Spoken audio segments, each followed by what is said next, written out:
the gun Germany called inhumane, and every dirty war since has quietly relied. From the Cold War to today's news, the AK-47 has been there in the background, in the hands of soldiers on patrol rebels in the hills, and fighters in ruined city streets.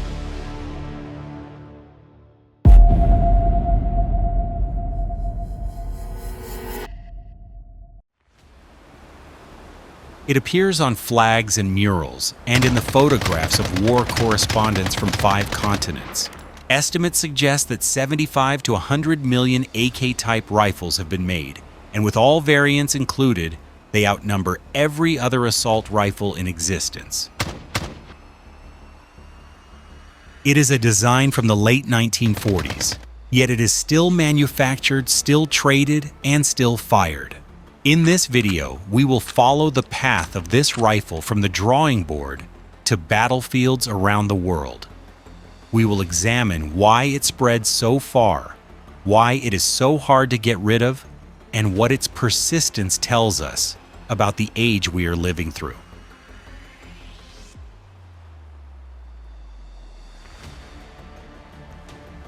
The story of the AK begins right after World War II, when the great powers realized that the old model of the infantry rifle no longer fit modern warfare. They needed a simple, reliable, easy-to-use infantry weapon, something that could be placed in the hands of hastily trained soldiers and still function in mud-freezing cold or blistering heat. The man behind that design was Mikhail Kalashnikov, a Red Army tank crewman, not a professor or a general, but someone who had personally tasted the reality of the battlefield. For the men standing on the receiving end, this wasn't a tactical symbol on a map, it was a storm of metal rushing toward them.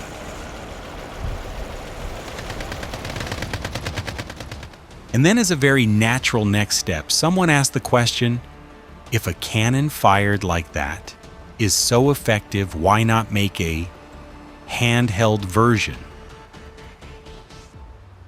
The biggest influence was the Sturmgewehr 44. Its concept of an intermediate cartridge and gas-operated system was filtered and simplified. The 7.6239 cartridge was chosen to fill the gap between weak submachine gun rounds and powerful full-size rifle rounds, a good enough for everything caliber with a slightly tapered case that created the very distinctive curve of the AK's magazine. From there, the Kalashnikov design was pushed into mass production. With only 8 moving parts, disassembly and maintenance were so easy that even raw recruits could handle them. A rate of fire of about 600 rounds per minute means a 30-round magazine can be emptied in roughly 3 seconds, 3 very short seconds on the clock, but far too long for anyone on the receiving end of the barrel. Contrary to the cliché that it sprays wildly in semi-automatic mode, the AK is quite accurate out to around 300 meters, enough for most real infantry combat situations.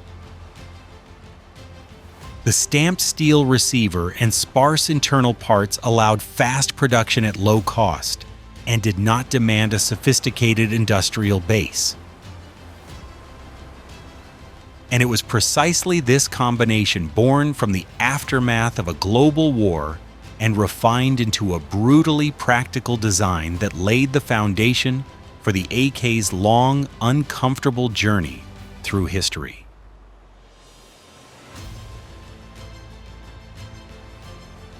If we want to understand why the AK is easy to use and hard to break, we have to look directly at the way it was born as a tool for total war.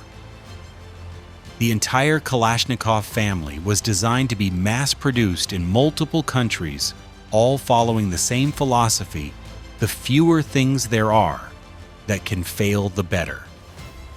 On paper, it has a rate of fire of about 600 rounds per minute. In practice, a 30-round magazine can be emptied in around 3 seconds. The whole mechanism has only about 8 moving parts. So a newly enlisted soldier, after just a few training sessions, can already disassemble clean and maintain it with reasonable confidence. Tactically, that means that in just a few brief seconds, the area in front of the shooter can be flooded with dense fire. Interestingly, despite the familiar stereotype when used in semi-automatic mode, the AK is still quite accurate out to around 300 meters, enough for most real-world field engagements. The stamped steel receiver and low part count construction allow fast production at low cost and do not require an overly advanced industrial base that is the foundation for why this rifle has appeared almost everywhere on Earth.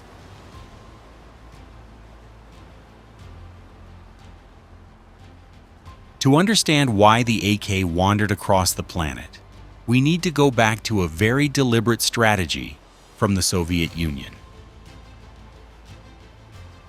From the beginning, Moscow did not just want a rifle for the Red Army. They wanted a common language of weaponry for their entire camp. They began exporting AKs and granting production licenses to friendly countries such as China and North Korea, and then to a whole series of allies and liberation movements. The goal was crystal clear: arm the socialist bloc, support pro-Soviet forces, and expand influence without needing to send in their own army directly. But once that machine was running at full speed, control became almost impossible. From the 1960s onward, underground production lines sprang up everywhere. Any country with a medium-level industrial base could stamp out its own version of the AK. The result was millions of unregistered rifles flooding into the arms market. Those bolt-action rifles with effective ranges of 1,000 yards, so proudly shown off on the parade ground, suddenly looked awkward in a world where two trench lines could be closer than a grenade throw. A rifle born for one side ultimately became common property in almost every conflict.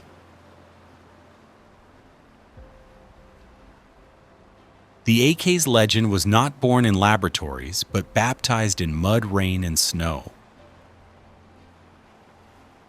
It first appeared in large numbers in Hungary in 1956, used by Soviet troops to crush an uprising. In the hands of soldiers who were not always well trained under harsh weather conditions, it still ran reliably.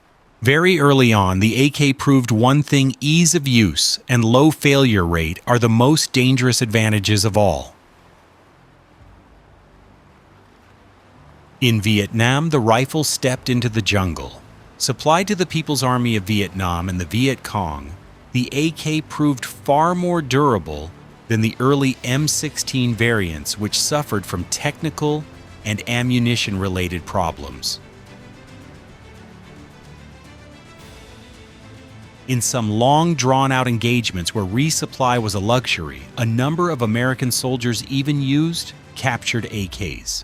The different sound of an AK compared to an M16 was sometimes exploited in covert missions. After the Cold War, the AK's footprints were pressed deep into the ground of Yugoslavia, and Kosovo. All sides fielded Kalashnikov variants, from the Zastava M70 to Type 56 rifles smuggled in from Albania. When armories were looted in 1997, tens of thousands of rifles spilled out onto the black market, passing into the hands of criminals and remaining in private homes for decades. In Africa and on the seas off Somalia, the Kalashnikov became the familiar tool of warlords, militias, and pirates. Wherever state order weakened, the AK was almost certain to appear. In its early phase, the AK was the standard weapon of a state, but from the second half of the 20th century onward, it gradually became the uniform of nearly all non-state armed groups.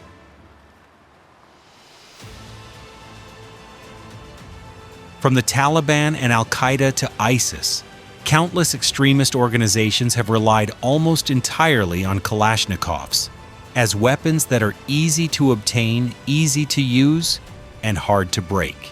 When you look back at images of armed conflicts over the past few decades, you very rarely see the most cutting-edge firearms, but you almost always see the familiar outline of the AK. That is not a coincidence.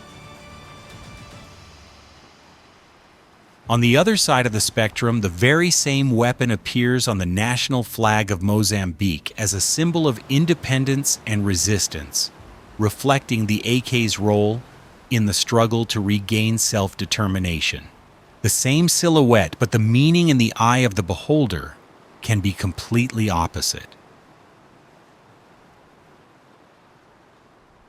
After the wars in Yugoslavia and Kosovo, and in many hotspots across Africa, countless AKs no longer sat in official military ledgers, but drifted into the hands of criminal gangs and clandestine arms networks. From a state weapon, the AK became a common language for conflicts with no clear front lines.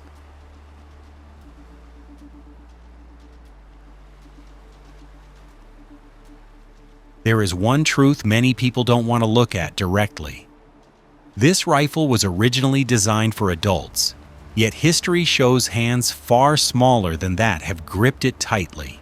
Because it is simple, easy to take apart, has few internal parts, a relatively straightforward firing method, and weight and recoil that are still manageable, the AK has become a weapon that almost anyone can learn to use after just a few hours of instruction, including children. In countries trapped in prolonged conflict, corruption, and instability, many armed groups have exploited this fact to force thousands of children into combat. Some are as young as 8 years old, pulled out of school and torn away from their families, pushed into a warped adult world where gunfire replaces childhood. The image of a child with a bandolier across their chest clutching an AK-47 has become one of the saddest symbols of modern warfare. What these children see, endure, or are forced to do with minds that young is something many adults cannot even imagine over the course of an entire lifetime.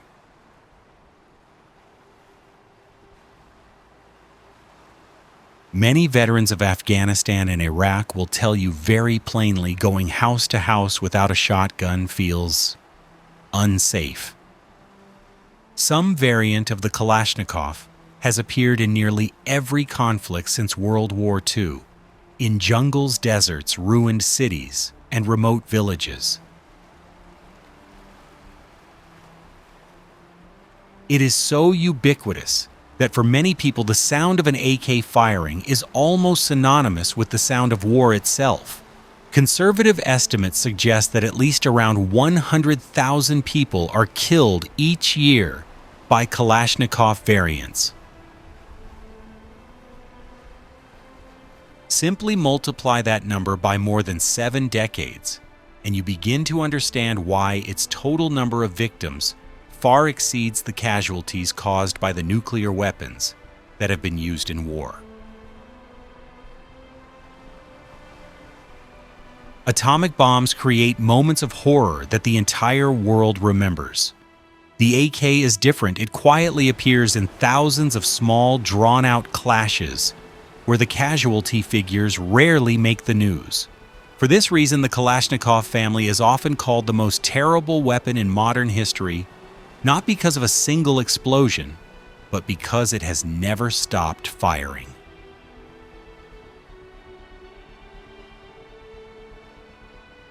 Looking at the later generations, one thing becomes clear.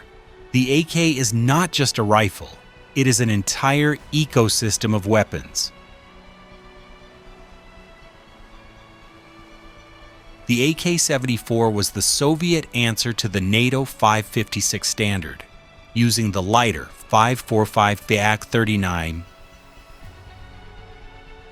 cartridge, allowing soldiers to carry more rounds shoot with less recoil, get higher muzzle velocities, and achieve better accuracy.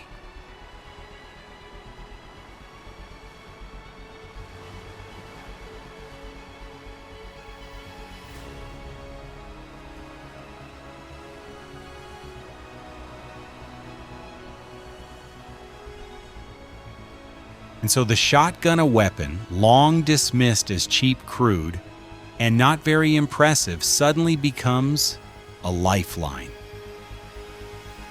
Moving on to the AK-12, we see a modern shell with Picatinny rails, an adjustable stock, and improved range and accuracy.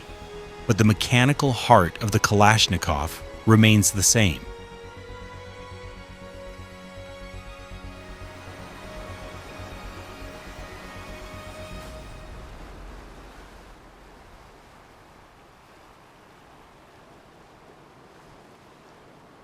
From this foundation, a whole family of weapons emerged: the Dragunov SVD using the 7.62 54R cartridge became an icon of Soviet sniper rifles. The Yugoslav M76 and Iraqi Tabuk filled the role of medium-range designated marksman rifles.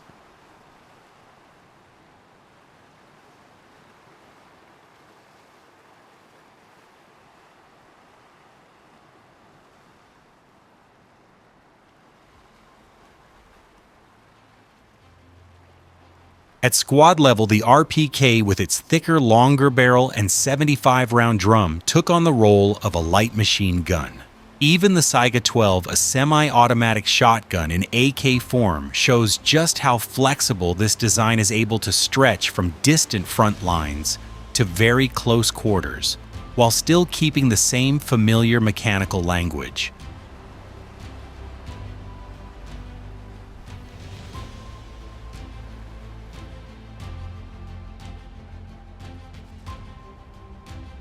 Today, the AK is no longer confined to trenches. It walks straight into movies, video games, posters, and even souvenirs.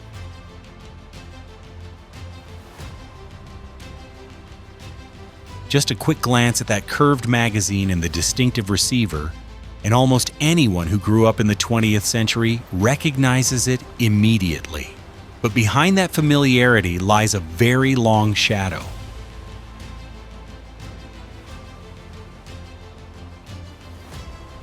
The same rifle carries with it a chain of stories: civil wars, terrorism towns, torn apart children forced to carry guns, and organized criminal networks stretching across continents. In Mozambique, the outline of the AK appears on the national flag as a symbol of independence and resistance.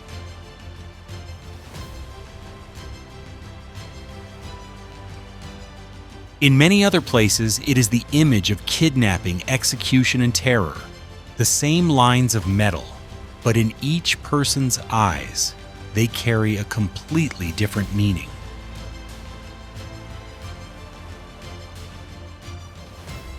More than 70 years have passed, and the AK is still a standard weapon in around 50 countries. It still appears in almost every conflict, from large-scale wars to small skirmishes.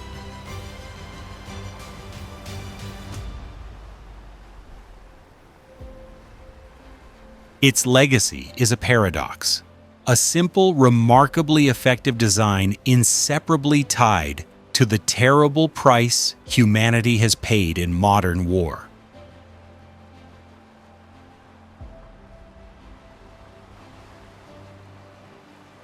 If the atomic bomb is the symbol of great powers and a few unforgettable moments of horror that the entire world remembers, then the AK is the mark of long, grinding conflicts in the dark zones of the map, places where gunfire erupts every day, but rarely makes the evening news.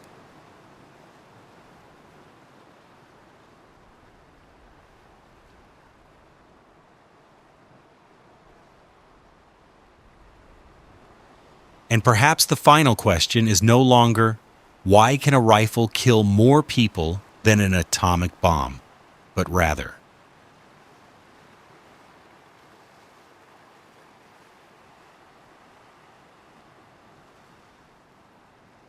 after more than 7 decades with the AK still never truly falling silent, what have we actually learned from the era we are living in?